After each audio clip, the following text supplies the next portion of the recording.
All right. You know, what a game. You know, they spend the entire game in your guys' territory, but your defense rose time and time again to the occasion today, and he makes the play of the game at the very end. Yeah, you know, at the beginning of the year, you know, I didn't know what we'd have offensively, but I did know a little bit what we'd have defensively, and our philosophy from the get-go was, you know, run the ball and punt and let our defense play. And they did tonight, and then they did it in marvelous fashion. Yeah, you know, you guys bent a lot tonight, and you knew Marysville's offense was going to be one that would challenge you like maybe no team had this year, just the diversity with which they do things. But, you know, it seems like all year your kids have just found a way to step up and make the big play when they had to.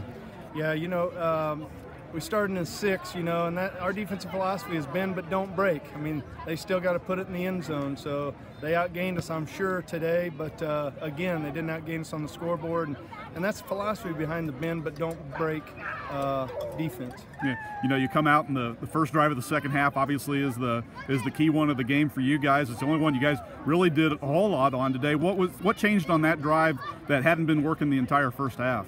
We just found something that they didn't line up to real well defensively at half, and we just talked about it and just made that adjustment. And by the time they adjusted, it was too late. And our kids just did a great job of believing and buying in, and again, being unselfish, and that's who our team is. Yeah, would you ever guess today would it be a 7-6 defensive slugfest with the way both offenses had really been performing coming into this game? No, I didn't know really with their offense and our defense head to head, but I felt fairly good with our defense because we've handled the spread and went against it so many times, so many weeks in a row. And then our offense, I just was hoping to break one. How big was getting the first turnover in that, you know, because they come down, they march down, and you guys pick them off. I think they're going for Peschel on that play. You guys get that first turnover, and that kind of, you know, kind of stemmed whatever early momentum they had there. Yeah, it was a little like Silver Lake. You know, Silver Lake drove right down the field and scored, and our guys came over the sideline and says, "Hey, Coach, we got him." We just a little hyped up, and that was big right there, just because of the atmosphere and what game it was, and I don't care how you try to downplay it, it's a state championship game, so it was big momentum, and to allow one score during that first half was huge.